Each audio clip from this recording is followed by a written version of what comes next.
einen Text. Also, wir sind hier 80 Autoren in 3 Städten, in Mülheim sind es 20 und die Texte sind gleichzeitig nebeneinander. Jochen Gerst ist ganz wichtig, dass nicht selektiert wird, wichtig, unwichtig, gut, nicht gut, Kunst, nicht Kunst, sondern alles, was hier passiert, ist Teil der Straße. Teil der Straße, unsere Gedanken sind Teil der Straße, was wir schreiben, ist Teil der Straße. Wir schreiben eine Straße. Und ich würde Sie, weil Sie alle Blog-Erfahrungen haben, mal bitten, das ist Ihre Frage an das Projekt. Was würden Sie in Jahren mit der Wohnung machen und in Jahren mit dem Text machen? Nochmal zur Begriffserklärung. Straße, meinten Sie diese textliche Straße oder die Straße eingebettet in den Rest? Genau, wir haben in Duisburg und Dortmund 2 richtige Straßen und hier ist die Straße als Länge.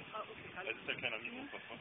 Ich erkläre Ihnen nachher nochmal die Parameter des Konzepts und der Straßen, aber ich möchte halt nicht Autoren werden, wir möchten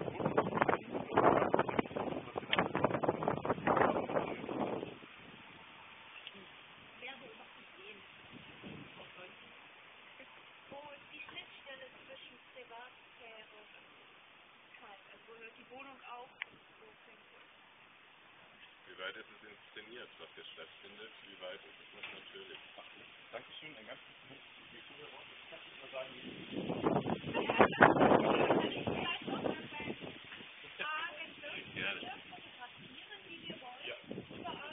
ja, Sie müssen ein bisschen sensibel sein. Ich könnte mich schon noch rein fotografieren und in Wohnung wollte ich Sie auch tragen.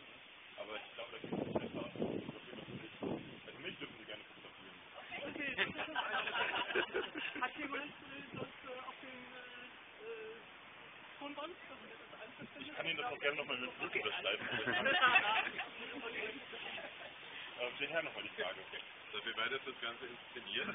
Wie weit ist es noch natürlich? Nach der langen Laufzeit schleifen sich ja gewisse Dinge ein.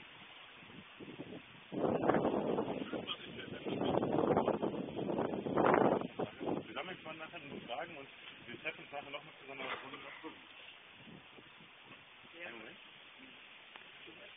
Was war die Motivation? Und zwar